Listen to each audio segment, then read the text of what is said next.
자, 사랑하는 여러분, 오늘 하나님께서 여러분들을 불러주셨습니다. 하나님이 부르셨을 때에는 그냥 부르신 것이 아니라 내가 오늘 꼭 줘야 되겠다, 은혜를 주시려고 우리를 부르셨는 줄로 믿습니다. 오늘 하나님께서 그 은혜 여러분에게 주실 때에 여러분 마음문 활짝 열고 한량없는 그러한 그 은혜를 충만하게 받으시는 여러분 모두가 되시기를 간절히 바랍니다. 우리가 잘 아는 성경 말씀 한 구절을 여러분과 함께 먼저 읽어보겠습니다. 요한계시록 3장 20절 말씀입니다. 볼지어다 내가 문 밖에 서서 두드리노니 누구든지 내 음성을 듣고 문을 열면 내가 그에게로 들어가 그와 더불어 먹고 그는 나와 더불어 먹으리라. 여러분 너무나 잘 아는 말씀이지요. 이 말씀에 대해서 따로 해석을 하거나 강해를 할 필요가 없습니다. 여러분 이 말씀 잘 알고 있지만 여러분들에게 한번 다시 제가 여쭤볼게요. 이 말씀을 여러분 어떻게 이해하고 계십니까? 저는 이렇게 이해를 했습니다. 주님을 향해서 내 마음 문을 열고 주님을 영접해야 되는구나. 이렇게 우리가 이 말씀을 지금껏 이해해 왔습니다. 그런데요, 제가 얼마 전에 앨런 허시라고 하는 사람이 쓴 잊혀진 교회의 길이라고 하는 책을 읽다가 가슴을 쿵 치는 새로운 도전을 받게 되었습니다. 이런 이야기를 하더라고요. 예수님은 지금 자신의 교회에서 쫓겨나셔서 문 밖에 서서 문을 두드리고 계신다. 안으로 들어가게 해달라고 요청을 하고 계신다. 한번 상상해 보라. 얼마나 이상한 일이냐, 이렇게 이야기를 합니다. 앨런 허시가 묻고 있는 여러분이 물음 앞에 여러분들은 어떻습니까? 우리는 진정으로 예수님을 나의 주님으로 모시고 있나요? 여러분 생각해 보셔요. 예수님은 자기 백성에게서 쫓겨나셨습니다. 자기의 백성인 이스라엘에게서 쫓겨남을 당하셨어요. 여러분 우리가 그 이야기를, 그 상황을 복음서를 통해 가지고 우리는 너무나 생생하게 읽고 잘 알고 있지 않습니까? 그런데 그 일이 단 한 번 끝난 일이 아니라고 하는 거예요. 지금 예수님을 주님으로 모신다고 하는 교회에서 그 일이 다시 일어나고 있어요. 또 주의 백성이라고 부르는 성도들의 심령 안에서 지금 다시 일어나고 있다는 거예요. 그래서 오늘 다시 한번 묻습니다.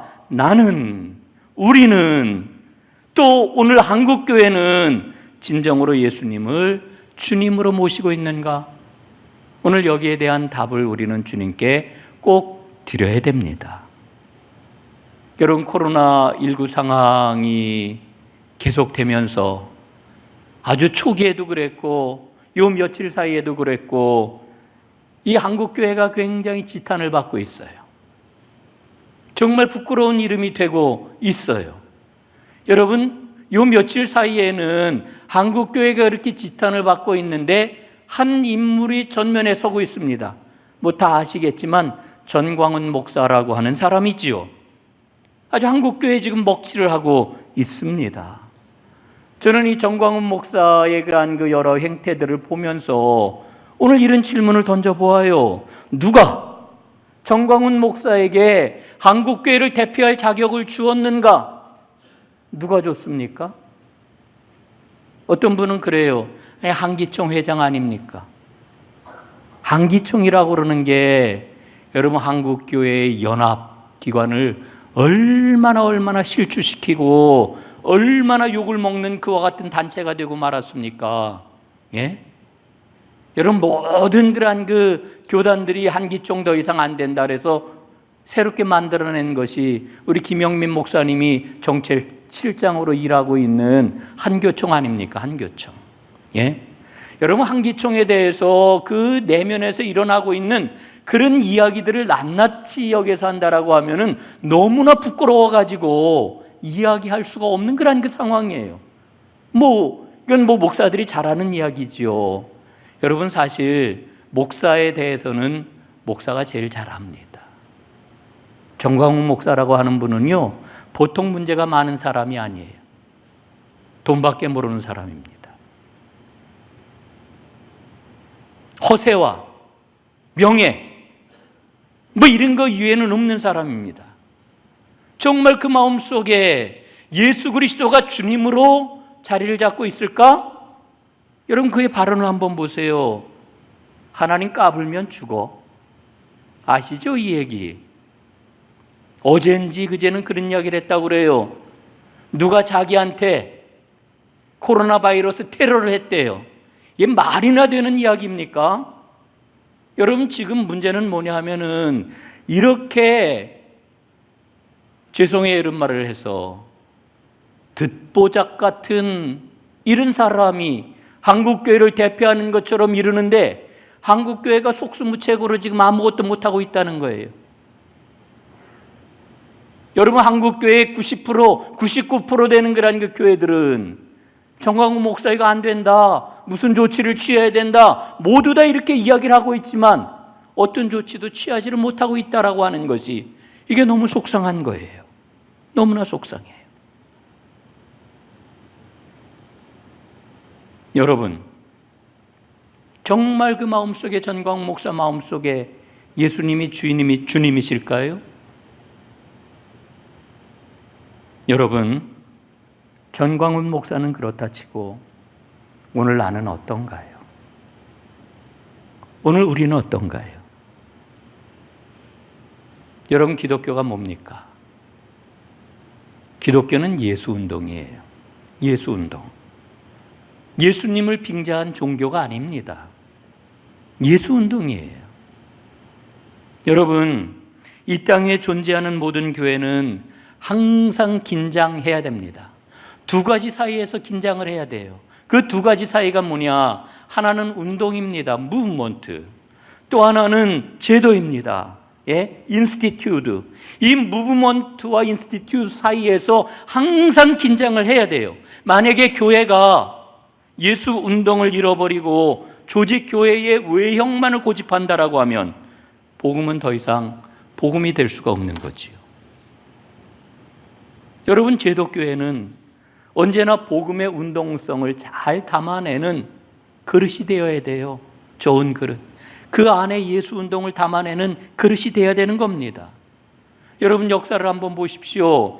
초기 기독교 운동이 얼마나 많은 박해를 받았습니까? 얼마나 많은 그 핍박을 받았습니까? 심지어 죽음의 위협을 받았는데도 불구하고 견디고 승리한 이유가 뭐예요? 한국 땅에 이 복음이 들어오게 되었을 때에 초기 한국 기독교회가 계속되는 박해와 그 고난 가운데서도 신앙을 지켜낸 힘이 어디에서 오는 겁니까? 여러분 지금 중국 교회가 굉장히 어려워요. 시진핑이 중국 역사상 가장 강력한 황제가 되었어요. 여러분 황제가 된 겁니다 지금. 황제가 되고 나서 보니까 자기의 권력을 유지하기 위해서는 뭘 해야 되겠어요? 계속 억눌러야 돼. 이것도 누르고 저것도 억누르고. 그러다 보니까 교회에도 지금 얼마나 큰 어려움이 찾아왔는지 몰라요. 중국 교회가 그 어려움 가운데서 신앙을 어떻게 이겨낼 수 있을까? 북한에 있는 지하교회 그런 그 성도들이 견디고 있는 그 힘이 어디에서 나오는 걸까? 답은 하나예요. 예수는 나의 주님이시다. 이거예요. 이걸 놓치면은 어떻게 견딜 수가 있겠습니까? 여러분 코로나 상황을 지내면서 우리는 발견을 해요. 그동안 우리가 예수님을 너무나도 홀대했구나. 의식을 했건 의식을 하지 못했건 우리는 예수님을 나에게서 쫓아낸 적이 너무나도 많아요. 그분이 내 안에서 역사하시도록 모든 것을 다 내어드린 게 아니라 그분을 오히려 제한을 했어요. 삶의 모든 면을 다 그분께 내어놓고 굴복하기보다는 여기는 안 돼요, 여기도 안 돼요, 그저 나와 요럴 때 동행이나 해주세요. 이러면서 우리는 믿음의 삶을 살아온 것 혹시 아닌가요? 저는 누가복음 6장 46절 말씀을 읽다가 이 말씀이 바로 나를 향해 주시는 경고의 말씀이구나. 이게 나를 향한 책망의 말씀이로구나. 여러분 누가복음 6장 46절에 보니까 뭐라고 기록되어 있어요? 너희는 나를 불러 주여 주여 하면서도 어찌하여 내가 말하는 것을 행하지 아니하느냐. 우리는 예수님을 나의 주라고 고백을 해요. 하루에도 수십 번씩 그렇게 이야기를 해요. 그런데 주님이 말씀하시는 것은 즐겁게 지켜 행하지를 아니한단 말입니다. 여러분, 우리는 정말 예수님을 나의 주님으로, 우리의 주님으로 모시고 살아가고 있나요? 여기에 대해서 오늘 저와 여러분 정말 온전하게 대답할 수 있기를 간절히 소원합니다. 예수님을 주님으로 모시고 살아가는 사람은 하나님 이야기를 가지고 살아가는 사람이라고도 이야기할 수 있어요. 오늘 우리는 하나님의 이야기를 읽고 있습니다. 또 우리는 하나님 이야기를 듣고 있습니다. 그런데 이 하나님 이야기가 내 이야기하고 만나면, 이 하나님 이야기가 우리의 이야기하고 만나면 그게 바로 사건이에요. 하나님의 사건인 거예요. 왜냐하면은 그 하나님 이야기 속에는 내가 누구인지, 우리가 무엇이 되어야 하는지를 알려주는 힘이 있기 때문이지요. 그래서 오늘 우리는 하나님 이야기에 마음을 열고 귀를 기울이는 겁니다. 이렇게 마음을 다하여 귀를 기울이게 될 때 그 이야기에 비친 나의 모습을 발견하고 하나님께서 우리에게 달려갈 길을 보여주실 때 그 길을 향하여 기쁘게 달려가는 하나님의 사람들이 다 되시기를 간절히 바랍니다. 여러분, 오늘 우리는 이사야서 56장을 읽고 있습니다. 이사야서는요, 지금으로부터 2500년 이전에 쓰여진 그러한 그 말씀입니다. 우리가 이사야서 56장부터 마지막 66장을 가리켜서 제3 이사야서라고 이렇게 이야기를 합니다. 여러분, 이사야서는 사실 우리는 생각을 하기를 이사야라고 하는 선지자 한 사람이 하나님의 말씀을 받아가지고 그 사람이 다 쓴 기록한 그러한 그 책이다 이렇게 쉽게 생각을 하는데 그렇지 않아요. 하나님께서 보내주신 여러 명의 선지자들이 하나님이 주신 말씀을 모아놓은 예언집이라고 이렇게 이야기할 수 있어요. 150년 이상 긴 시간 동안 쓰여진 그러한 그 책입니다. 그리고 이사야서에는 세 개의 서로 다른 시대가 있고요, 세 개의 서로 다른 메시지가 있어요. 제일 첫 번째 시대는 언제냐? 유다가 멸망하기 이전에 하나님께서 제1 이사야를 통해 가지고 선포하신 말씀이에요. 회개해라, 돌이켜라. 경고의 그런 그 메시지가 주로 기록이 되어 있지요. 제2 이사야는 유다가 멸망하고 나서 바벨론 포로 생활을 할 때 선포된 말씀이에요. 하나님께서 포로로 끌려간 이스라엘 백성들에게 어떤 말씀을 주셨을까요? 희망의 메시지를 주셨어요. 세 번째 메시지, 세 번째 시대는 언제냐? 이스라엘 백성들이 이제 포로에서 예루살렘으로 돌아옵니다. 포로 귀환 시대예요. 돌아온 그런 그 시대에 주시는 새로운 시대의 새로운 메시지, 이게 오늘 우리가 읽고 있는 말씀부터 66장까지의 그런 그 말씀인 거지요. 그런데 여러분, 오늘 우리가 주목해야 할 상황이 있어요. 그게 뭐냐면은 하나님의 말씀을 듣고 있는 이 회중들, 이 사람들은 굉장히 여러 종류의 사람들이 섞여 있다라고 하는 거예요. 여러분, 그 이전에는 이스라엘 사람들, 그 중에서도 유대인들만을 대상으로 해가지고 하나님의 말씀이 선포가 됐어요. 그런데 포로 귀환 이후에 그런 그 상황을 보니까 유대인들만 이 말씀을 듣는 게 아니라 여러 종류의 사람들이 듣고 있어요. 오늘 3절 말씀에 보니까 이런 말씀이 나와 있어요. 연합한 이방인들. 예, 연합한 이방인. 이게 누구냐 하면은요, 이스라엘 백성들이 바벨론에서 예루살렘으로 돌아올 때에 이 이스라엘 사람들과 함께 예루살렘으로 돌아온, 예루살렘으로 이제 함께 따라온 이방인들이 있었다는 거예요. 이 이방인들은 어떤 사람들일까요? 하나님의 말씀을 따르기로 한 그와 같은 사람들이에요. 또 돌아와서 보니까요, 포로로 끌려가지 않았던, 그래서 이스라엘 땅에서 지금까지 살고 있었던 그런 유대인들도 있었어요. 그런데 그 안에는 또 어떤 사람들이 있었느냐 하면은, 여러분, 주인 없는 땅이 되었잖아요. 그러니까 이방 사람들 가운데서 이스라엘 땅으로 이사 와가지고 살고 있던 그런 이방인들도 있었다 하는 겁니다. 그러니까 오늘 하나님의 말씀을 듣는 사람들이 굉장히 다양해진 거예요. 오늘 우리식으로 표현하면은 다문화 상황이 되었다, 그런 그 이야기겠지요. 자, 그럼 이 상황에서 우리가 던져야 할 질문이 있어요. 그게 뭐냐? 여러분, 바벨론 포로 시절에 하나님께서 선지자를 통해서 주셨던 말씀이 어떤 말씀이라고요? 희망의 메시지. 이스라엘은 회복될 것이다. 내가 구원하고 내가 영광을 받을 것이다. 이런 그 희망의 메시지를 주셨는데, 이 다양해진 회중들에게 바벨론에서 주셨던 그 희망의 말씀이 과연 해당이 되느냐 안 되느냐라고 하는 질문을 던지게 되는 거지요. 해당이 될까요, 안 될까요? 오늘 말씀에 보면은 거기에 대한 하나님의 답이 나와 있습니다. 하나님이 어떤 답을 주고 계시느냐? 예? 다양해진 이 회중들에게 하나님께서 주시는 답은 두 가지입니다. 첫째는 안식일이고 둘째는 성전입니다. 하나님은 안식일과 성전이라고 하는 것을 통해 가지고 거기에 대한 답을 주고 계셔요. 여러분, 하나님께서는 이 다양해진 회중들에게 말씀을 하십니다. 그들은 나의 안식일을 지키며 나의 집 내 성전에서 그 이름이 영원히 끊어지지 않을 것이다, 이렇게 말씀을 하셔요. 여러분, 놀라운 말씀이에요. 예? 그 다양해진 모든 사람들을 하나님께서는 해치지 아니하시고 하나님께서는 배격하지 아니하시고 그들이 모두 다 나의 백성으로 그 이름이 영원해질 것이다, 이렇게 말씀을 해주고 있는 거지요. 두 가지를 통해서, 안식일과 성전을 통해 가지고. 자, 여러분이 안식일을 지킨다라고 하는 게 무슨 의미일까요? 안식일을 지키는 것은 오늘 말씀을 보니까 악을 행하지 않는 것이다, 이렇게 말씀하셔요. 또 안식일을 지키는 것은 하나님의 정의를 지키는 것이다, 이렇게도 말씀을 하셔요. 여러분, 안식일법에는 두 가지 신앙이 담겨 있습니다. 두 가지 신앙이 뭘까요? 첫째는요, 창조신앙입니다. 창조신앙. 여러분, 안식일이 어떻게 생겼는지 다 아시잖아요.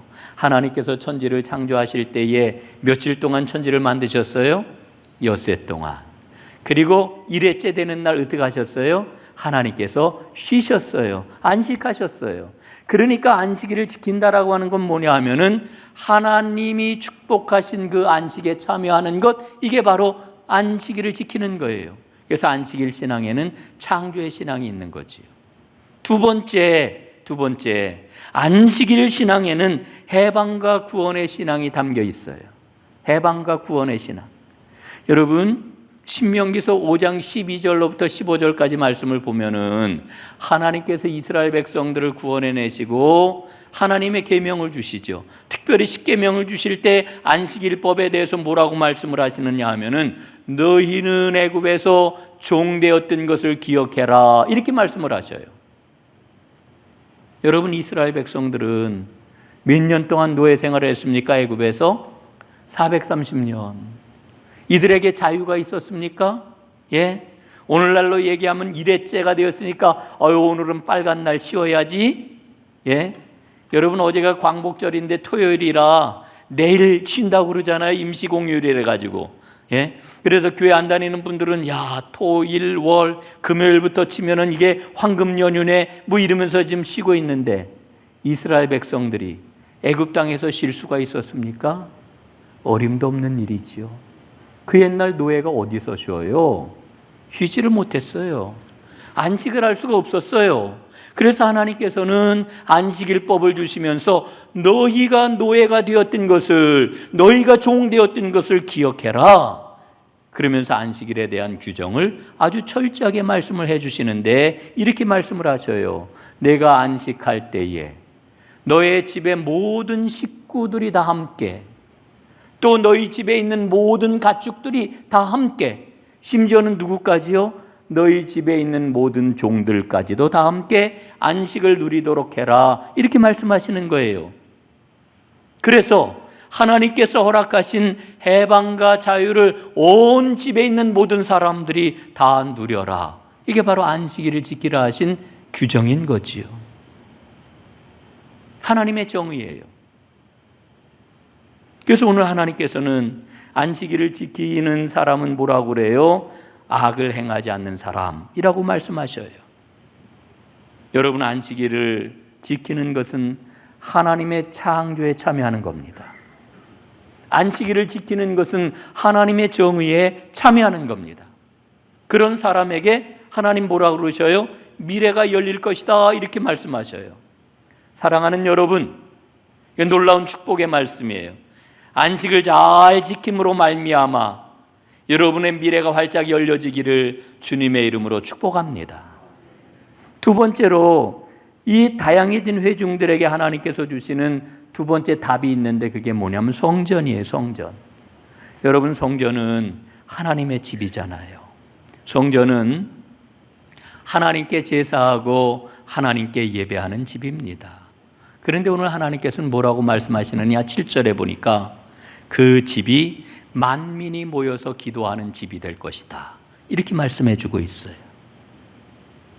여러분, 성전은 누구만 들어갈 수 있어요? 이스라엘 백성들만 들어갈 수가 있었어요. 이스라엘 백성들 가운데서도 몸이 약하거나 어디 그 장애를 갖고 있구나, 이런 사람들은 들어갈 수가 없었어요. 어디 장애가 없는 그런 사람들만 성전에 들어갈 수가 있었어요. 그런데 오늘 하나님께서 뭐라고 말씀을 하셔요? 만민이 기도하는 집이 될 것이다. 내 집은 만민이 기도하는 집이라 칭함을 받게 될 것이다. 여러분, 만민이라고 하는 말의 의미가 뭐예요? 아무 제한이 없다는 거예요. 누구든지라고 하는 이와 같은 말씀인 거예요. 여러분, 정말 하나님께서 놀라운 축복의 말씀을 해주고 있는 거지요. 오늘 저는 이 남은 시간에 만민이 기도하는 집이라고 하는데 초점을 맞추고 은혜를 세 가지로 한번 찾아보려고 합니다. 첫 번째로, 만민이 기도하는 집이 된다라고 하는 이 말씀은 하나님의 집은 누구나 와서 기도할 수 있는 집이 될 것이다 라고 하는 뜻입니다.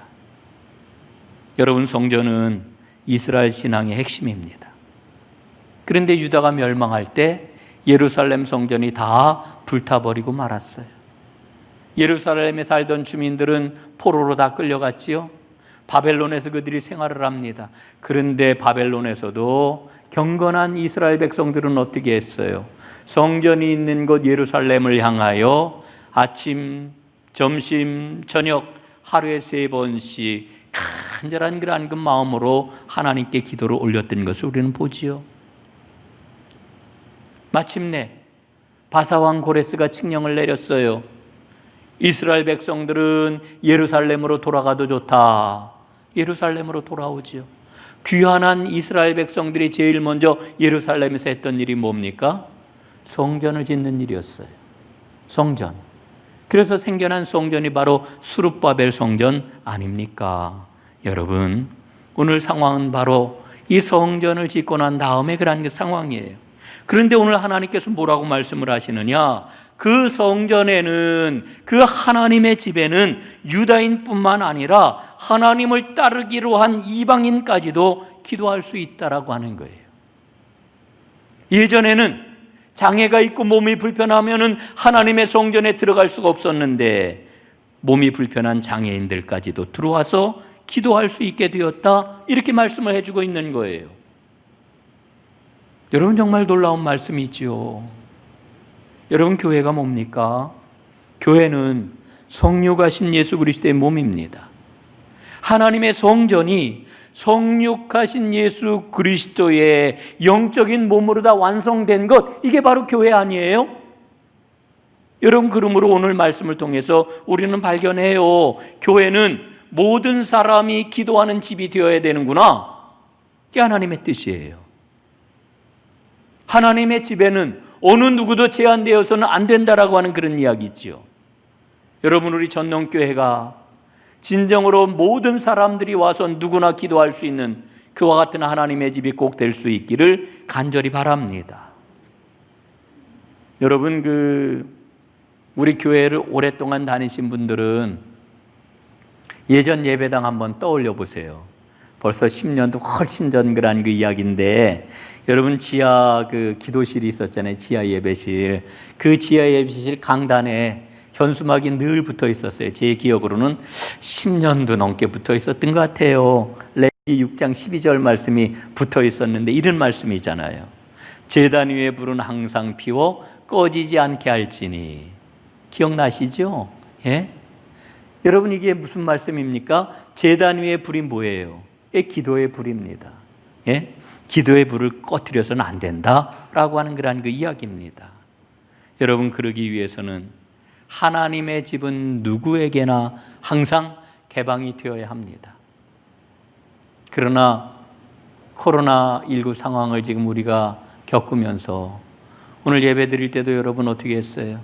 이름 쓰시고 발열 체크하고 마스크 쓰고 손 닦고 뭐 이러고서 지금 예배당에 들어왔잖아요. 이 코로나19 상황 때문에 우리 교회가 24시간을 열어놓지는 않지만은 그래도 낮에는 저녁 때까지는 기도실 항상 열어놓는 그러한 그 교회인데 언제 나와서 기도하는 게 너무 어려운 그러한 그 상황이 되었어요. 그럼 우리가 항상 기도하는 집이 될 수 있도록 어떻게 해야 될까? 여러분 저는 길이 있다고 생각을 해요. 몸성전 있잖아요. 몸성전. 하나님께서 우리에게 말씀을 하셨어요. 너희는 거룩한 성전이다. 왜? 내 안에 성령을 넣어주셨기 때문에. 너희 몸은 성령이 거하시는 성전인 줄을 알지 못하느냐. 사랑하는 여러분, 우리는 언제 어디서나 기도할 수 있잖아요. 그래서 항상 기도하는 하나님의 집, 이 집을 잘 세워나가는 이와 같은 은혜가 우리 모두에게 임할 수 있기를 간절히 바랍니다. 여러분 그래서 하나님의 집에서 기도를 하게 되면은 그 사람의 이름은 영원할 것이고 그 이름이 끊어지지 않을 것이다. 이렇게 오늘 하나님께서 두 번째로 우리에게 말씀을 해주어요. 여러분 하나님의 집에서 기도하는 백성에게 하나님은 차별이 없을 거라고 말씀하시는 거지요. 여러분 우리가 3절에서 그 연합한 이방인들이라고 하는 그런 그 말씀, 그래서 여러분 그들이 바벨론에서 예루살렘까지 이주해 와가지고 하나님의 백성으로 살겠다고 왔는데 여러분 이들이 정말 완전하게 완벽하게 유대인들과 하나가 되어가지고 살았을까요? 여러분 역사적인 기록을 찾아보면은 그렇지 않았다는 거예요. 유대인들이 뭐라고 그랬는지 알아요? 그 이방인들을 향하여서 너희들은 하나님의 2등 백성이야. 2등 백성. 진짜 하나님의 백성이 아니야. 이렇게 차별했다는 거예요.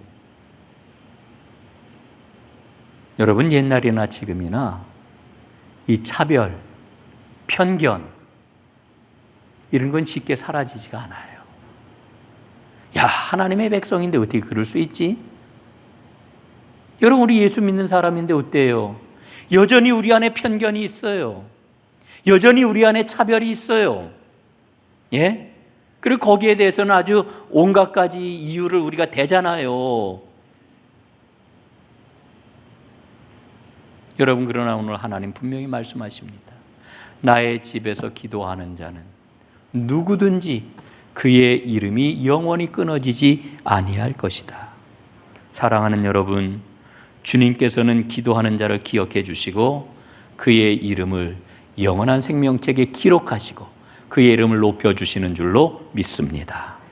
이제 세 번째로 여러분과 함께 생각해 볼 것은 기도하는 사람은 하나님과 연합하는 자가 될 것이라고 하는 겁니다. 오늘 제가 가장 강조해서 드릴 그런 말씀입니다. 여러분 기도하는 사람은 하나님과 연합하는 자입니다. 바울은 쉬지 말고 기도해라 이렇게 말씀하셨어요. 그 말씀을 묵상하면서 새롭게 깨달아요. 기도하는 사람은 하나님과 연합하는 자이기 때문에 그래서 끊임없이 쉬지 말고 기도하라고 말씀을 하고 있는 거구나. 하나님의 뜻은 너무나도 분명해요. 여러분 오늘 8절 말씀 한번 보십시오. 이스라엘의 쫓겨난 자를 모으시는 주 여호와가 말하노니 내가 이미 모은 백성 외에 또 모아 그에게 속하게 하리라. 예? 여러분, 하나님은 모으시는 자예요. 연합하게 하시는 분이에요. 그 하나님이 6절 말씀에 보니까요, 나와 연합하라 이렇게 말씀을 하고 있어요. 나와 연합하라. 여러분, 나와 연합하라고 하는 이 말씀의 의미가 뭐예요? 나와 손잡아라 말씀하시는 거예요. 여러분, 지금 누구하고 손잡고 계십니까? 여러분, 누구하고 손잡고 인생을 지금 살아가고 계세요? 하나님 말씀하셔요. 나와 손잡아라. 여러분, 하나님과 어떻게 손잡을 수 있어요? 기도할 때 우리는 하나님과 손잡는 자가 되는 거예요. 여러분, 기도하심으로 하나님의 손을 꼭 붙잡는 주님의 사람들 다 되시기를 주님의 이름으로 축복합니다. 한 일간지에서 토요일마다 연재되는 줄리아 투자 노트라고 하는 칼럼이 있어요. 제가 이 칼럼을 소개받고 그 칼럼을 어제 한번 찾아봤는데요. 여러 편이 있더라고요. 그래서 그 중에서 몇 개 읽다가 어제 어떤 글이 제 마음에 와닿냐면은 지금 당장 부자로 사는 법이라고 하는 글이 있었어요. 지금 당장 부자로 사는 법? 그게 뭘까? 그리고 제가 읽었지요. 그랬더니 거기 아주 정말 유명한 부자 이야기들을 써놨어요. 워런 버핏이라고 하는 사람이 있어요. 세 번째로 큰 부자래요, 세계에서. 또 테슬라 자동차의 CEO인 앨런 머스크를 이야기를 해요. 또 스퀘어액이라는 게 창업자인 잭 도시 같은 사람 이야기를 해요. 그러면서 이 칼럼을 쓴 사람이 뭐라고 이야기하느냐 하면은 그들을 보면은 그들의 삶 자체가 특별하지 않다는 것을 알게 된다. 이렇게 이야기를 해요. 먹는 것도 그렇고요. 이를테면 워런 버핏 이런 사람들 햄버거 이런 거 굉장히 좋아한대요. 또 입는 것도 그렇고요. 예? 이 앨런 머스크 같은 사람은 이 청바지 이런 거 즐겨 입는데 신는 신발도 그냥 다 낡고 이렇대요. 또 사는 집도 너무 소박하대요. 예? 앨런 머스크 같은 사람은요, 그 집을 팔아도 강남에 와서 아파트 한 채 못 산대요. 우리 돈으로 환산하면 한 7억쯤 되는 그런 집에서 산다고 그러더라고요. 그러면서 다 소박하고 보통 사람하고 똑같이 사는 것을 알 수 있게 된다. 그래서 부자의 삶이라고 특별한 게 없구나, 이걸 깨닫게 된다는 거지요. 여기까지는 그런 이야기고요. 그 다음 이야기가 좀 제 마음에 와닿았어요.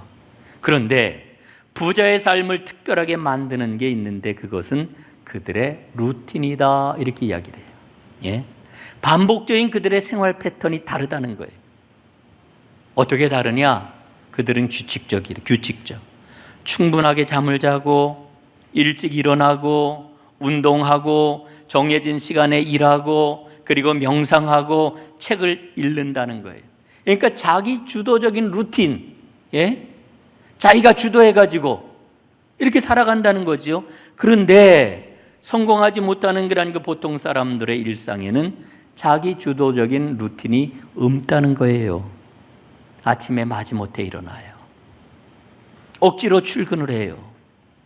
퇴근 시간만 기다렸다가 그렇게 기다렸는데 퇴근 시간에 뭐 하나 봤더니 가서 술 한잔하고 별 볼 일 없는 일로 소모하고 그리고 집에 돌아와서는 중요하지 않은 일에 시간을 다 허비하고 밤늦게 잠을 잔다는 거지요.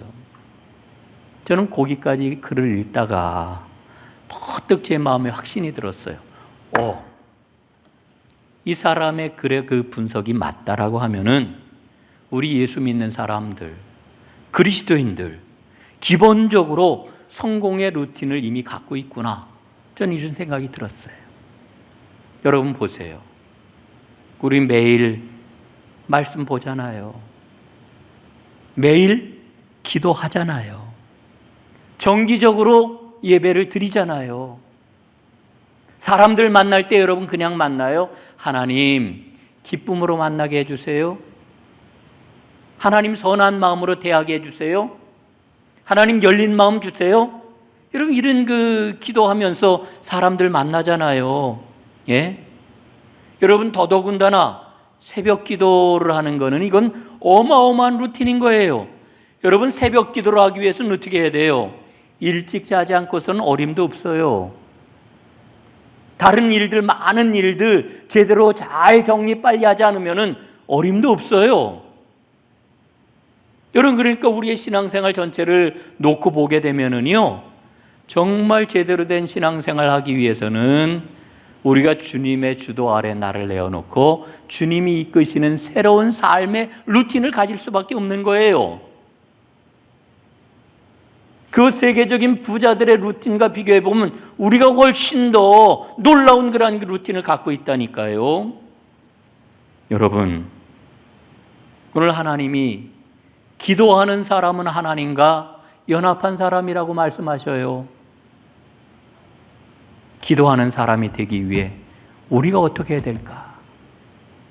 이것만 우리가 정리를 해도 여러분, 우리는 틀림없이 세상에서도 빛나는 성공의 삶을 살 것이고, 더 나아가 영원한 생명, 그 영원한 성공의 루틴을 갖는 사람이 될 수가 있다는 거지요. 사랑하는 여러분, 기도하는 사람은 하나님이 기뻐하시는 사람입니다. 기도하는 사람은 하나님의 집에 거하는 사람입니다. 기도하는 사람은 하나님의 언약 가운데 살아가는 사람입니다. 하나님의 집은 만민이 기도하는 집이라고 그랬어요. 누구나 기도할 수 있는 집이라고 그랬어요. 여러분, 오늘 우리가 기도하기가 참 어려운 그런 그 상황을 지금 맞고 그 상황을 보내고 있지만, 그러나 내가 깨어 기도할 때에 우리는 하나님이 가장 기뻐하는 자, 하나님과 연합한 자, 하나님이 주신 생명과 성공의 길을 걸어가는 빛나는 하나님의 영광을 돌리는 자가 될 수가 있을 것입니다. 기도의 사람이 되시기를 바랍니다. 하나님과 연합하시기를, 그래서 하나님의 언약 가운데 승리하시기를 주님의 이름으로 축원합니다. 기도하겠습니다. 아버지 하나님, 고맙습니다. 오늘 하나님께서는 말씀을 통하여서 내 집은 만민이 기도하는 집이라고 하는 귀한 말씀을 주셨습니다. 하나님께 기도함으로 하나님과 연합하는 자가 되게 하여 주옵소서. 하나님의 언약 가운데 거하는 하나님의 백성이 되게 하여 주옵소서.